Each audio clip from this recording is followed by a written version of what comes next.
Hey everybody, welcome back to my little slice of the internet. So today I was thinking we'd do something a little different while we're waiting to do the last couple episodes of Pauper Punch-Out.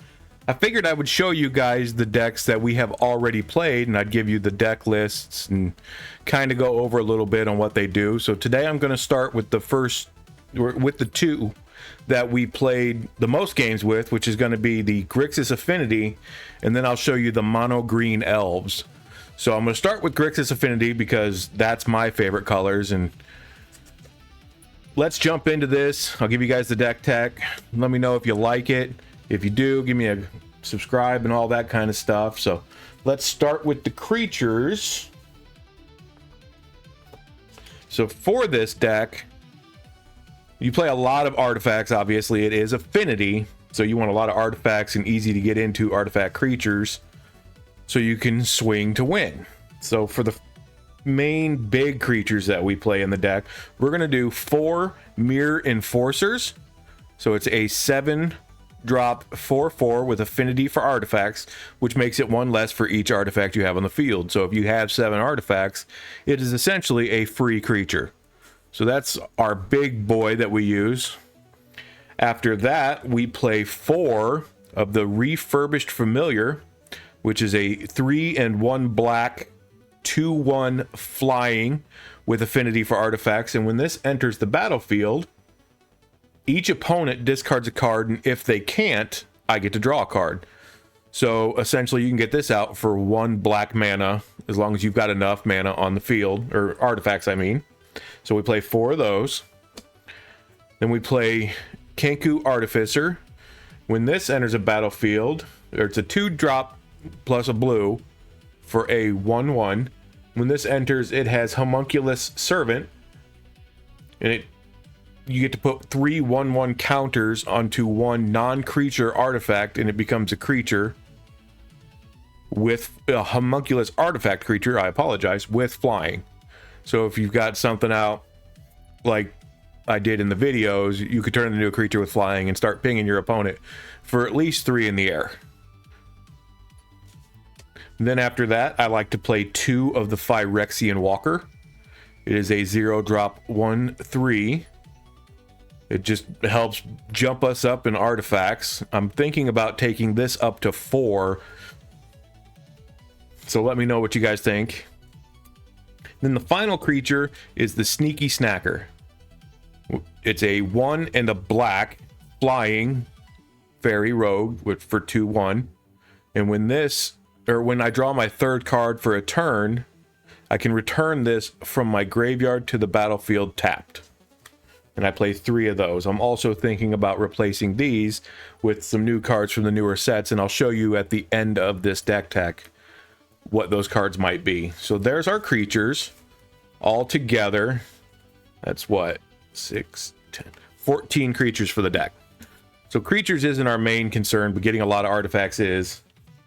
Then after that, we have sorceries.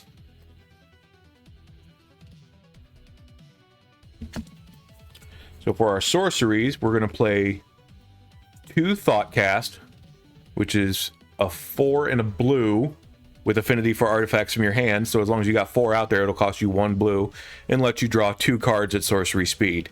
We play 2 of those. And then 4 of the Decode Transmissions. When Decode Transmissions is a 2 and a black sorcery, and that lets you draw 2 cards or lose 2 life. And then if a non-land permanent left the battlefield this turn, or warped this turn, instead you draw 2 cards and each opponent loses 2 life. So, as long as you let something leave the field, this will get you free card draw and they will lose life instead of yourself. We play 4 of those. And that's all the sorceries this deck plays. After that, we have instants. So for our first instant, we got Galvanic Blast for 1 red, deals 2 damage to any target. But it's also got Metalcraft, where it will deal 4 damage instead, as long as I control 3 or more artifacts, which is the main goal, to get 3 or more artifacts out quickly and keep burning for 4. So we play 4 of those. And then I got Reckoner's Bargain. 1 and a black. As an additional cost, you sacrifice an artifact or a creature. Then I gain life equal to the sacrificed permanent's mana value and draw 2 cards. We play 3 of those. After that, I like to play a couple of counters in the deck. One being Lofty Denial, 1 in a blue. Counter target spell unless its controller pays 1. If you control a creature with flying, which is the Homunculus or the Lofty or anything like that, or not the Lofty, the Sneaky Snacker, this will make them pay 4 instead of just 1. We play 1 of those. And then Spell Shrivel for 2 and a blue. It's got Devoid, so this has no color. And this lets you counter target spell unless its controller plays 4. And if that spell is countered, put it in exile instead of its owner's graveyard. I play 2 of those instants. So that gives us 10 instants for the deck. And then rounding off the spells, or nope, not completely rounding off, I apologize. I like to play 1 Chromatic Star. So 1 drop, pay 1, tap, sacrifice Chromatic Star to add 1 mana of any color. And when this is put in your graveyard from the battlefield, draw a card. Then I got Ichor Wellspring for 2 colorless, well, 2 generic. And when this enters or leaves the battlefield, it lets me draw a card. I play 4 of those. We got Nihil Spellbomb for 1. You tap and sacrifice Nihil Spellbomb, exile all cards from target player's graveyard. So this is great against those graveyard recursion style decks. And then when this is put into a graveyard from the battlefield, if I pay a black, I can draw a card. I play 2 of those.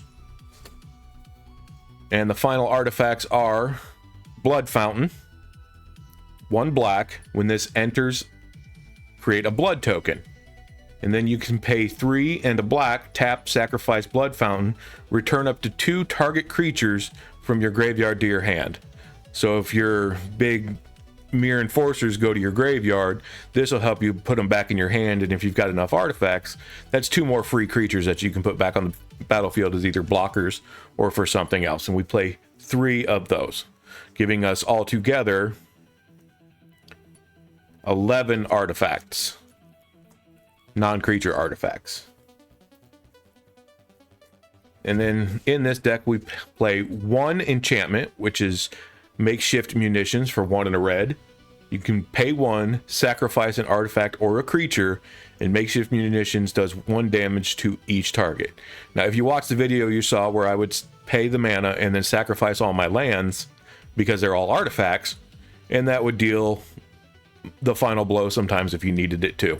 So that's our 1 version, or 1 copy of Makeshift Munitions. I think I'm going to bump this up to 2. And then after that, we got the lands. So starting off, we have Mistvault Bridge. It is taps for blue-black artifact land. It's indestructible. And the only downside is it does come in tapped, but this is a format where coming in tapped is okay. We play 3 of those. And then I play 2 of the Silver Bluff Bridge, which is the same cycle of mana or lands. Artifact land comes in tapped, is indestructible, but this one taps for blue and red. Play 2 of those. And then within the same cycle, we play 2 of the Drossforge Bridge, which is the same, but it taps for the black-red that we might need. And then we go into the old artifact lands. We play 4 copies of the Seat of Synod. It is an artifact land, does not come in tapped, and it taps for blue.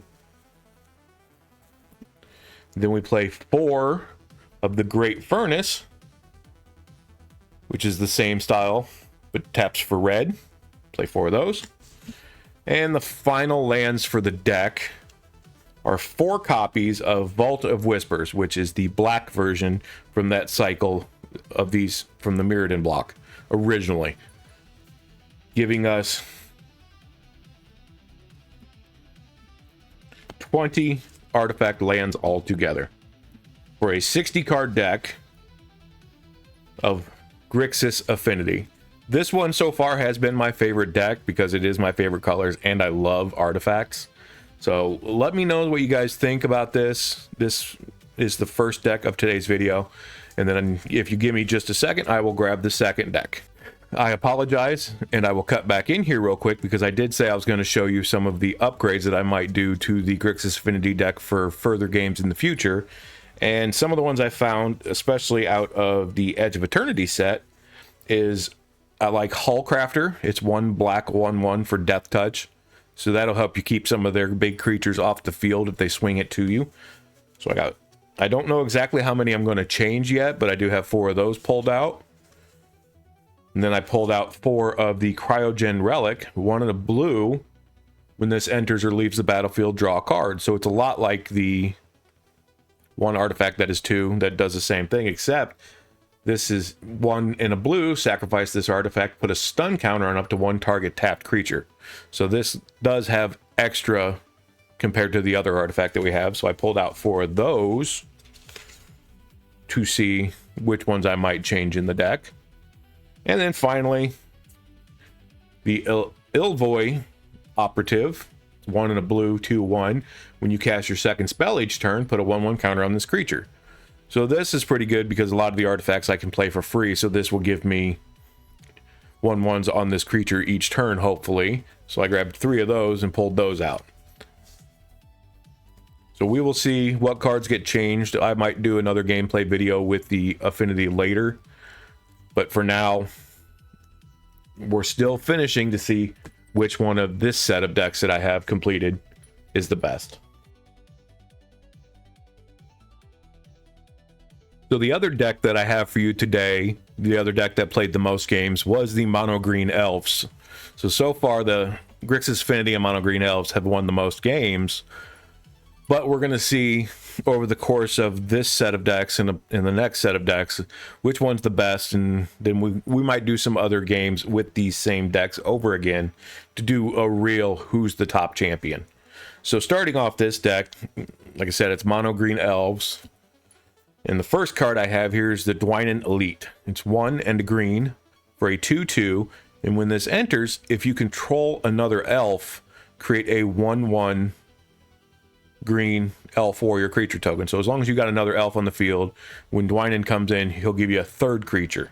So we play 4 of those. And then I've got Nyxborn Hydra. So this is one of the main big things to do in the deck because a lot of our elves do tap for mana. So you want to tap into him, bring him out, and make him a very big creature, or bestow him onto a creature. So he's X and a green for a 0/1. He has bestow for X and 2 green, and this would become an aura, and you could put it on a creature. Then it would give all those X's to that creature instead of just itself. And if that creature would die, he becomes a creature. It's got reach and trample. It enters with X 1/1 counters on it as a creature. And enchanted creature gets XX for each 1/1 counter on this and has reach and trample. So you can either give one of your creatures a lot, or you can make this one big creature to swing at your opponents. So I play 4 of those. Then we play Jasperus Sentinel. It's a 1 green, 1/2 with reach, and tap an untapped creature you control to add 1 mana of any color. For this deck, it is usually green because it is a mono-green deck, but still, it's another mana dork, so that does help the deck a lot, and we play 4 of those. And then after that, we got the Fyndhorn Elves for a green 1/1, and this taps to add 1 green to your mana pool. I played 2 of those. The main part of every elf deck is the Llanowar Elves for 1 green, 1/1, tap and add a green to your mana pool. Again, this is my favorite art of it too, so I wanted to make sure this is the one I used. So we play 4 of those. Then we play Timberwatch Elf for 2 and a green. Target creature gets +X until end of turn, where X is the number of elves you control. So if you've got a lot of elves out there, some creature's going to get huge. And if you've got the Nyxborn out there and say you paid 10 into it and you've got 10 elves, well, now you're going to make him a 20/20 till end of turn. We play 4 of those. After that, we got the Quirion Ranger for 1 green, 1/1. Return a forest you control to its owner's hand to untap target creature to activate this once each turn. So these are fantastic because of another creature we have in the deck that I'll show you in a moment. And we play 4 of these.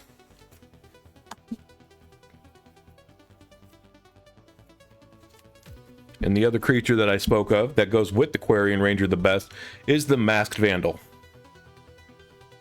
Nope, I'm sorry, this is not the creature I was thinking of. This is the Changeling for 1 and a green for a 1/3.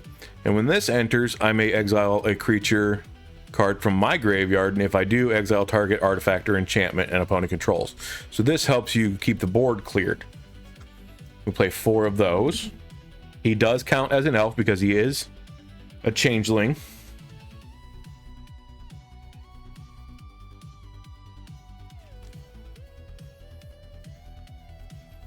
After that, we have Priest of Titania. It was 1 and a green for a 1/1. This one has tap and add a green for each elf on the battlefield. So that's not even the elves you control, that's elves your opponents may control as well. So if there's 30 elves between you two players, that's 30 mana that this will tap for. And we play 4 of those.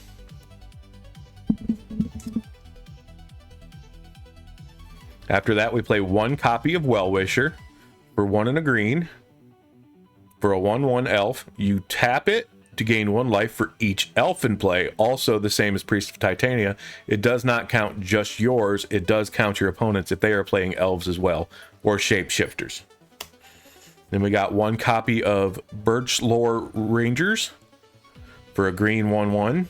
Tap 2 untapped elves you control to add 1 mana of any color to your mana pool. This also has Morph, where you can play this face down as a 2/2 creature for 3 mana, and then turn it up at any time for its morph cost. And the final couple creatures we have for the deck, one is a Spore Frog, a green 1/1 that says sacrifice Spore Frog, prevent all combat damage that would be dealt to this turn. And the last 3 creature cards that we play are Poison Dart Frog.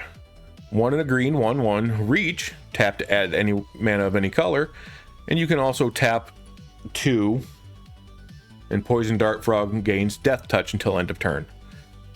So we play 3 of those. Now, my thinking is I might change these 3 Poison Dart Frogs for 3 more of the Spore Frogs, because I think stopping combat to ourselves would be better than just having a Death Toucher on the field. So leave it in a comment and let me know what you think about that. So that's all the creatures for the deck. There are a lot. I don't know the exact number, but there are a lot.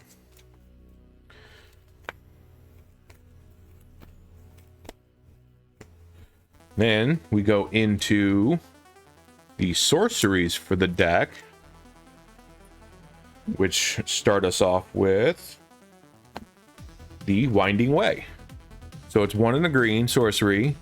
Choose creature or land, reveal the top 4 cards of your library, put all cards of the chosen type revealed this way into your hand and the rest in the graveyard. Typically you would pick creature because you want to have a lot of those creatures in your hand so you can play them out very quickly. We play 4 copies of that. Then I play 1 copy of Lead the Stampede for 2 and a green. I get to look at the top 5 cards of my library. We reveal any number of creature cards from among them, put the revealed cards into your hand, then put the rest on the bottom in a random order. So it's digging through your deck to get to the creatures that you want the most. And the last 2 cards we play for spells are Snakeskin Veil for 1 green. Put a 1/1 counter on target creature you control. It gains hexproof until end of turn. And we play 2 copies of that. Then after that, we just got the lands, which is